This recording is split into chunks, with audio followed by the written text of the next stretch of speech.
Surgeons have a name for what happens to the brain after certain operations.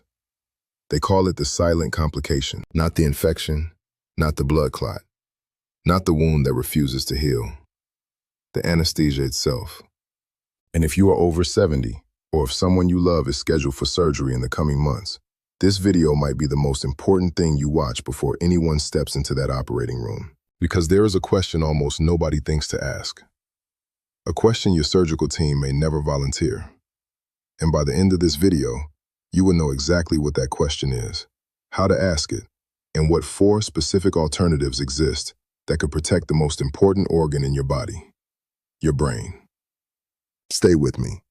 This matters more than most people realize. Most people, when they find out they need surgery, focus on one thing: the surgeon, the technique, the success rate of the procedure itself. They ask, is this doctor experienced? They search, recovery time after hip replacement. They worry about the incision, the anesthesia wearing off, the pain in the first few days after the operation, and all of that makes sense. Those are reasonable concerns, and I understand them completely. I am not dismissing any of it. But here is what I have watched happen, year after year, decade after decade, working as an anesthesiologist.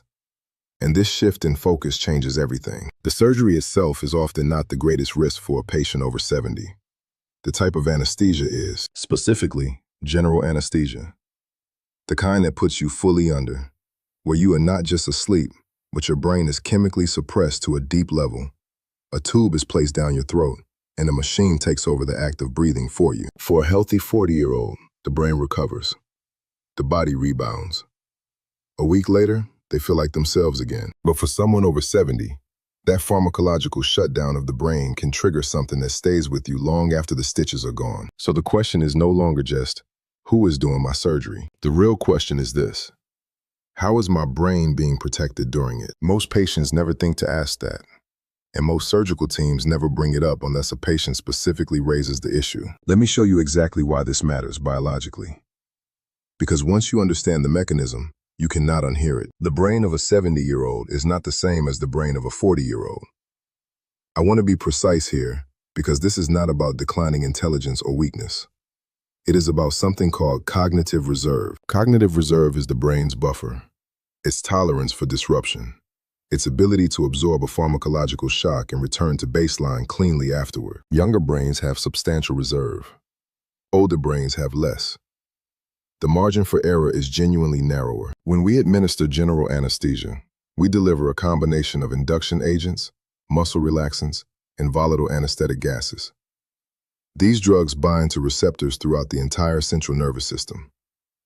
They do not gently sedate you. They suppress the brain systematically, including the regions responsible for memory consolidation, spatial orientation, and sustained attention. And in a patient over 70, the liver and kidneys clear these drugs more slowly than in a younger patient, sometimes significantly more slowly. The drugs linger in the system longer. The receptor exposure is prolonged beyond what the dosing schedule technically accounts for. The neurological recovery window stretches out in ways that are not always predictable. What happens next? In roughly 30 to 40% of patients over 70, something appears in the first 1 to 3 days after surgery.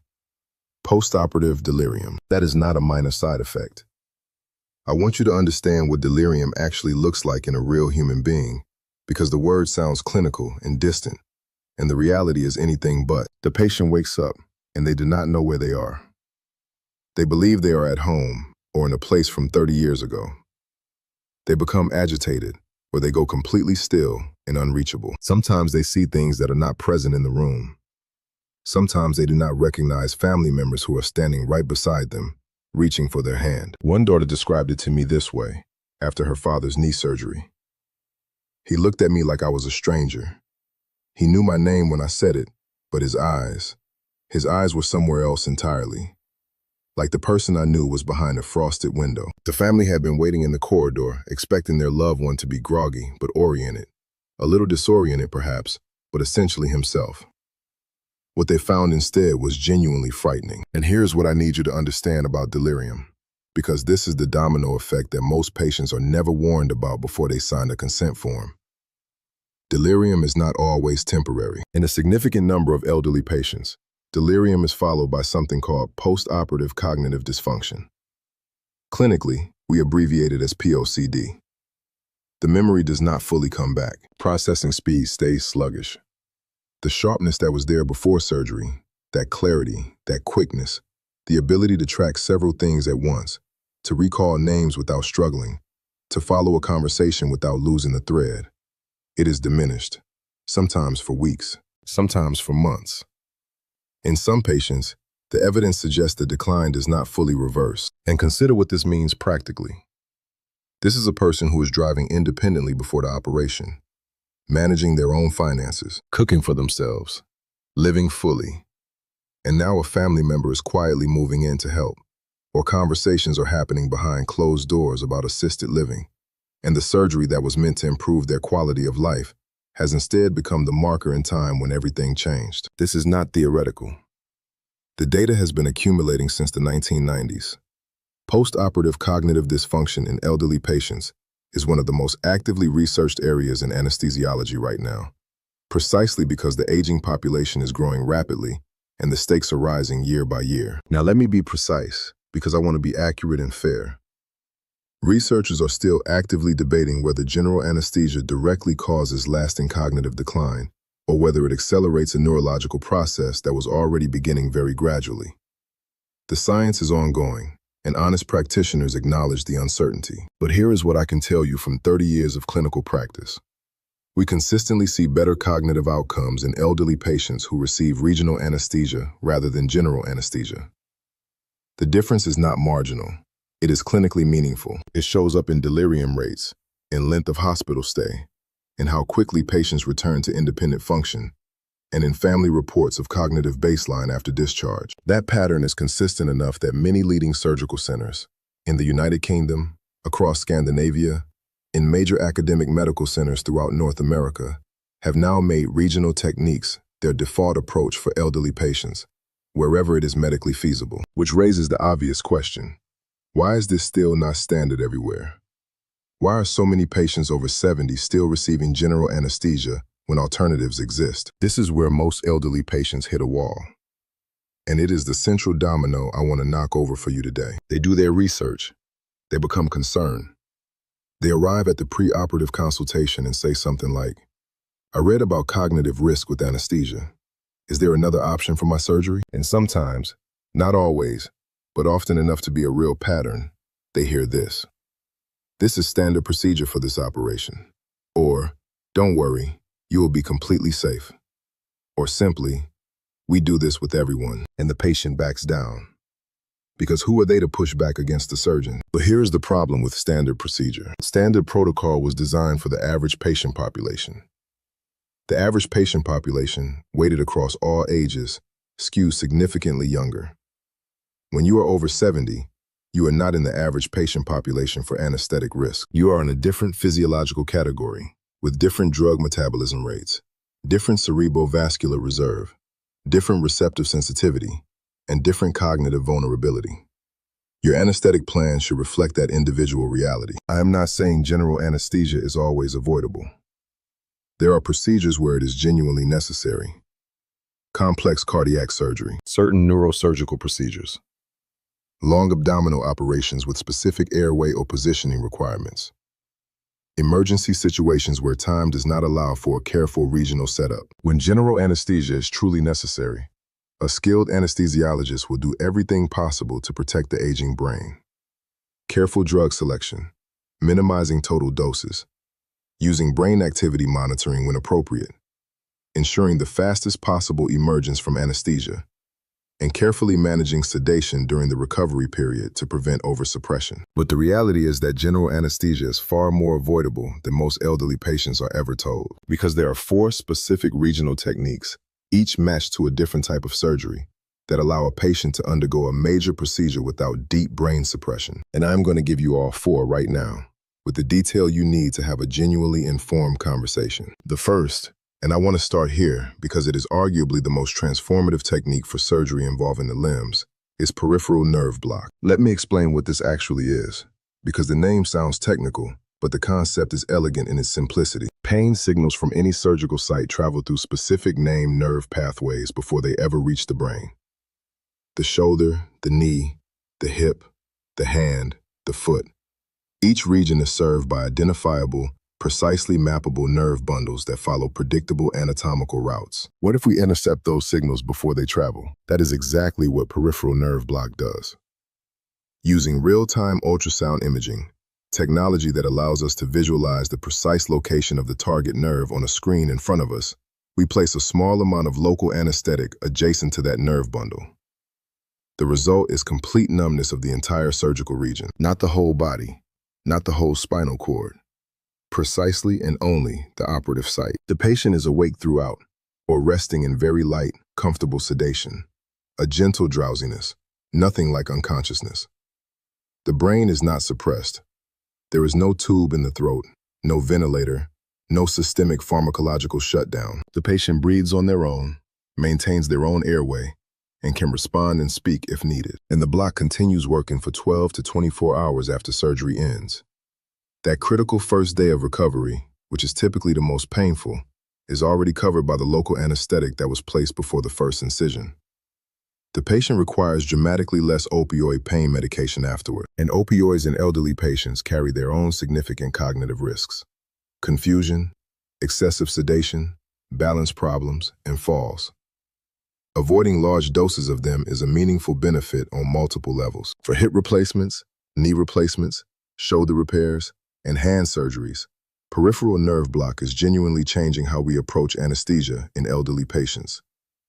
The outcomes data is substantial and continues to grow stronger with each passing year of research. The second technique is epidural anesthesia, and this is the appropriate approach for larger operations involving the abdomen or the chest. You may have heard of epidurals in the context of childbirth, but epidural anesthesia for major surgery in elderly patients is equally powerful, and for procedures like bowel resection, aortic surgery, or certain thoracic operations, it can be the single most significant cognitive protective factor available to the patient. A thin catheter, a very fine, flexible tube, roughly the diameter of a strand of thick thread, is placed in the epidural space. That is the space just outside the membrane surrounding the spinal cord, in the middle of the back. Through this catheter, local anesthetic is delivered continuously throughout the operation, covering the entire surgical area with precision and consistency. The result is that the patient requires dramatically less general anesthetic agent. In many cases, the epidural provides sufficient pain coverage that the general anesthetic component is reduced to a minimum, just enough to ensure comfort and stillness, rather than the full pharmacological load that would otherwise be required. The brain is largely spared the deeper chemical suppression. The catheter remains in place for 2 or 3 days after surgery. Postoperative pain is managed continuously, with precision, using a fraction of the systemic drug doses that would otherwise be needed. The patient moves earlier. Respiratory complications associated with inadequate pain control are reduced.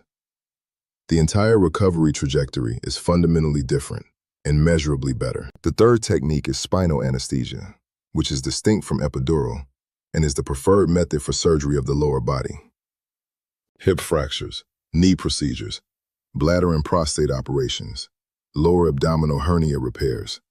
A single, carefully placed injection delivers local anesthetic into the cerebrospinal fluid in the lower lumbar spine. The anesthetic spreads upward to a precisely controlled level, creating complete numbness from roughly the waist down.